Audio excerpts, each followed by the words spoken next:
Hello বন্ধুরা, মোহনার দিকের আরও একটি নতুন ব্লগে তোমাদেরকে অনেক অনেক স্বাগত। আর আজ আমি তোমাদের সাথে শেয়ার করছি আলু পেঁপে দিয়ে মুসুরির ডালের বড়ার একটি রেসিপি।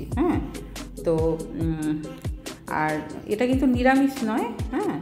নিরামিষ নয়, এটা কিন্তু আমিষ রেসিপি রান্না করছি। আমিষ বলতে কি, আমি কিন্তু মুসুরির ডালের মধ্যে ডিম দিয়ে মুসুরির ডালের বড়াটা ভাজবো।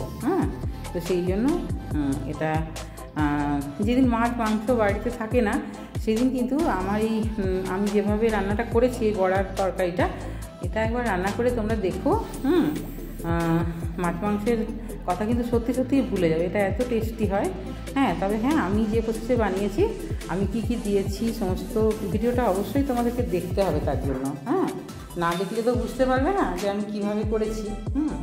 তো তারপরে এই যে দেখো, আমি প্রথমে কী করেছি বলো তো, আলু আর পেঁপেটাকে একটু বড় বড় সাইজের ডুমো ডুমো করে কেটে নিয়ে তারপরে ওটাকে একটু ভাপিয়ে নিচ্ছি। জলে একটু সামান্য নুন দিয়েছি, দিয়ে একটু ভাপিয়ে নিচ্ছি। তাহলে কী হবে, পেঁপের ক্ষীর ভাবটা চলে যাবে, টেস্টটাও ভালো হয়।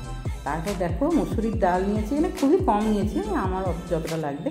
একটা ডিম দিয়েছি, আর দিয়েছি এখানে পেঁয়াজ কুচি, আর এখানে একটু জিরে ধনে বাটা, আদা রসুনের পেস্ট যেটা আমি বেটে রেখেছি সেটা অল্প একটু দিলাম। আর দিয়েছি এখানে 2 চামচ ছোটো চামচের বেসনটা দিলে মুসুরির ডালের বড়ার যে টেস্টটা সেটা খুব ভালো হয়। তো তারপরে দিয়ে খুব ভালো করে দেখো মিশিয়ে নিচ্ছি আমি। আর ডিমটা দিলে অসাধারণ একটা টেস্ট হয়। তারপর দেখো দিয়ে দিলাম আন্দাজ মতো নুন, দিয়ে দিলাম একটু গরম মশলার গুঁড়ো, আর দেবো একটু হলুদ গুঁড়ো দিয়ে খুব ভালো করে এটাকে ফেটিয়ে নেবো। যত ভালো ফেটানো হবে তত কিন্তু বড়ার টেস্টটাও ভালো হবে, বড়াটা ফুলবেও ভালো ভেতর থেকে। এবারে তারপরে দেখো তেল গরম করে তারপর আমি বড়াগুলিকে হাতে করেই দিচ্ছি। হাতে করে দিতেই সুবিধে হয়, চামচে করে দিলে কি বলো তো, মানে সাইজটাও ঠিকঠাক হয় না, আর গোলও হতে চায় না। তবে আমি গোল করার চেষ্টা করেছি হাতে করে দিয়ে। এইভাবে দেখো বড়াগুলি আঁচটা একটু লোতে রেখেই ভাজতে হবে, কারণ কি বলো তো, বড়াটা যাতে কাঁচা না থাকে।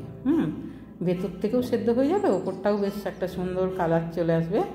তো এইভাবে বড়াগুলিকে লাল লাল করে ভেজে নিতে হবে। আর আমার বাড়িতে এই ধরনের রান্না অনেক বেশি হয়, যেমন বড়ার তরকারি, বড়া দিয়ে নানা রকমের রান্না, এগুলো একটু বেশিই হয়। কারণ কি, আমাদের সবসময় বাজারে যাওয়ার বাড়িতে কেউ নেই, আর কী বলতো, সবসময় মেয়ের সময় হয় না, তো সেই জন্য আর কি। তো আমি এইসব রান্না একটু বেশি করি ওই জন্য। তারপর দেখো প্রথমবারেরগুলো তুলে নিয়েছি বড়াটা, তারপরে সেকেন্ড বারেরগুলো দিয়ে দিয়েছি, দিয়ে একই রকমভাবে এগুলিকেও লাল লাল করে ভেজে নিতে হবে।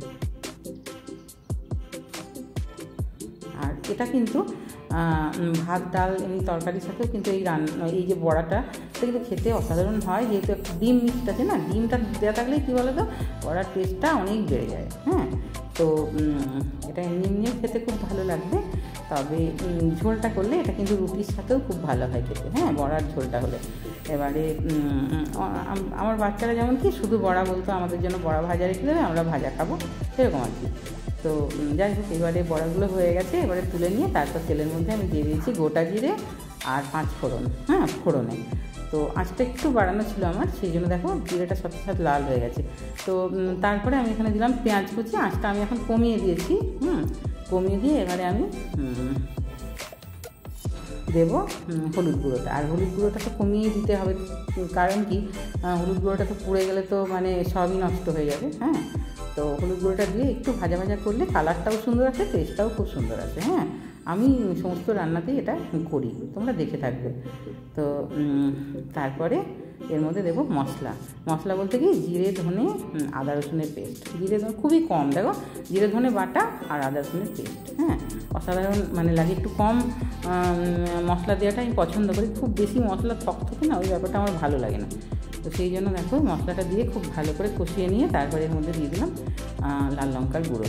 এবারে লাল লঙ্কার গুঁড়োটা অপশনাল, তোমরা যদি কাঁচা লঙ্কা বাটা দিতে চাও সেটাও দিতে পারো। এবারে আমি দিয়েছি, এখানে কালারটাও সুন্দর আসে, আর আমার লাল লঙ্কার গুঁড়োটা একটু বেশি ভালো লাগে। এবারে তারপরে অল্প অল্প জল দিয়ে আমি এটাকে কষিয়ে নেবো। মশলাটা কষিয়ে নেবো অল্প অল্প জল দিয়ে। তা না হলে একেবারেই শুকনো হয়ে গেছিলো আমার মশলাটা, দেখেছো তো। এই যে যখনই জলটা শুকিয়ে যাবে তখন আবার দেবো। তারপর আমি এখানে দিয়ে দিচ্ছি, দেখো একটু সামান্য কাজু বাদামের গুঁড়ো। কাজু বাদামের গুঁড়ো দিলে কিন্তু ভীষণই ভালো একটা টেস্ট হয়। সেটা তোমরা দিলেই কিন্তু ফারাকটা বুঝতে পারবে, টেস্টের ফারাকটা। তো এখানে খুব কম দিয়েছি আমি ওই চিকেন মাটনের জন্যই আমি ওটা তুলে রাখি। ভীষণ ভালো হয় টেস্টটা। তো দেখো, তারপরে এখানে দিয়ে দিলাম আন্দাজ মতো নুন। নুনটা তো আমি দিইনি এখনও পর্যন্ত। আর পেঁপেটা সেদ্ধ করার সময় 1 চিমটে দিয়েছিলাম, এটা খুবই কম। তো তারপরে দেখো যে পেঁপে আর আলুটা আমি সেদ্ধ করে তুলে রেখেছিলাম সেটা দিয়ে দিলাম। আর জলটা কিন্তু আমি ফেলে দিয়েছি, ওই জলটা কিন্তু দেওয়া যাবে না।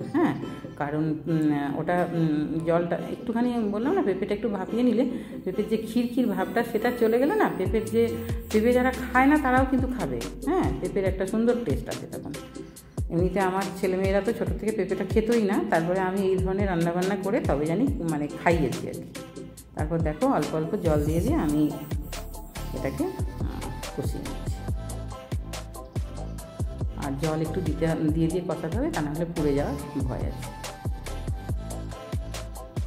তারপর দিয়ে দিলাম 1/2 চামচ মতো চিনি। একটু না দিলে তো টেস্টটা ঠিকঠাক হবে না, টেস্টের ব্যালেন্সটা ঠিকঠাক হবে না। তো তারপরে আবার জল দিয়ে কষাতে থাকবো। আর যে কোনো রান্নায় কী বলো তো, কষানোটাই হচ্ছে আসল। তুমি যত ভালো কষাবে তত ভালো রান্নার টেস্টটা আসবে। তা না হলে কষানোটা ঠিকঠাক না হলে তুমি যতই যাই কিছু দাও, টেস্টটা কিন্তু ঠিকঠাক আসবে না, কেমন? তো তারপর আমি এইভাবে দেখো কষিয়ে নিচ্ছি।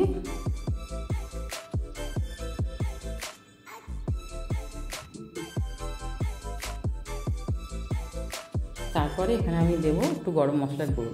আর গরম মশলার গুঁড়োটা আমি কষানোর সময়ই দিই। তোমরা আমার রান্নাতে হয়তো দেখেছো, যারা আগে আমার রান্না দেখেছো, আমি লাস্টে দিই না। তো গরম মশলার গুঁড়ো 1 চামচ দিয়ে তারপরে এটাকে খুব ভালো করে কষিয়ে নিয়েছি।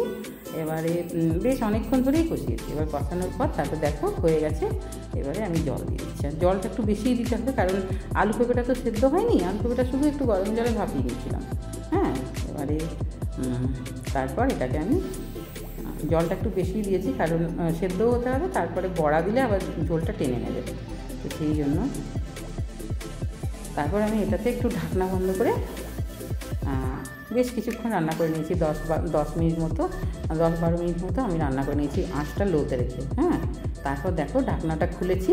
ঢাকনাটা খুলে এবার চেক করে নেব যে আলু পেঁপেটা সেদ্ধ হয়ে গেছে কিনা। আলুটা সেদ্ধ হয়ে যাবে, পেঁপেটাকে নিয়ে একটু আছে না, আলু পেঁপে দুটোই সেদ্ধ হয়ে গেছে, আমি দেখে নিয়েছি। আর তরকারি কী বলতো, সেদ্ধ না হলে কিন্তু যত ভালোই রান্না করো ঠিকঠাক হবে না। তারপরে দেখো আমি বড়াগুলো যতগুলো দরকার আমার ততগুলো দিচ্ছি। এবারে বাকিগুলো ভাজা রেখে দেবো, সবগুলো দেবো না। দিয়ে তারপরে যে ঝোলটা দেখতে পাচ্ছ না, এটা কিন্তু ঠান্ডা হয়ে যাওয়ার পর, গ্যাসটা অফ করে দেওয়ার পর কিন্তু বড়াগুলো এমনি টেনে নেবে। তো বড়াতেও তো ঢুকবে ঝোল। তো তারপরে দেখো আমি এর মধ্যে দিয়ে দিচ্ছি কাসুরি মেথি নামানোর আগে, আর দিয়ে দিচ্ছি কাঁচা লঙ্কা কুচি। কাঁচা লঙ্কা কুচিটা দিলে, আমি কাঁচা লঙ্কা কুচি রান্নার শেষেই দিই। তো দিয়ে তারপরে কাঁচা লঙ্কার যে একটা সুন্দর গন্ধ সেটা তখন রয়ে যায়। তারপরে আমি গ্যাস অফ করে ঢাকনা বন্ধ করে কিছুক্ষণ এটাকে রেস্টে রেখে দেবো।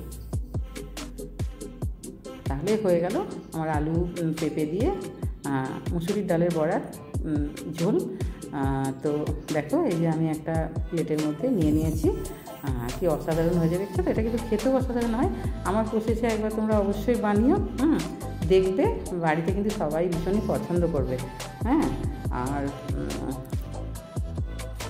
আমার এই রান্নাটা যদি তোমাদের ভালো লাগে তাহলে অবশ্যই একটা লাইক কমেন্ট করো, কারণ তোমাদের একটা লাইক কমেন্ট আমাদেরকে নতুন নতুন ভিডিও বানাতে ভীষণই উৎসাহিত করে। আর আমার চ্যানেলে যদি নতুন বন্ধু হও তাহলে অবশ্যই চ্যানেলটাকে সাবস্ক্রাইব করে দিও, আর পাশে থাকা বেল আইকনটা প্রেস করে দিও, যাতে আমি নতুন নতুন ভিডিও আপলোড করলে তোমরা সবার আগে নোটিফিকেশানটা পেয়ে যাও। সবাই খুব ভালো থাকবে। আর এইভাবে একবার অবশ্যই রান্না করে বাড়ির সবাইকে খাইও, কেমন? দেখা হবে আরও একটি নতুন ব্লগে। বাই।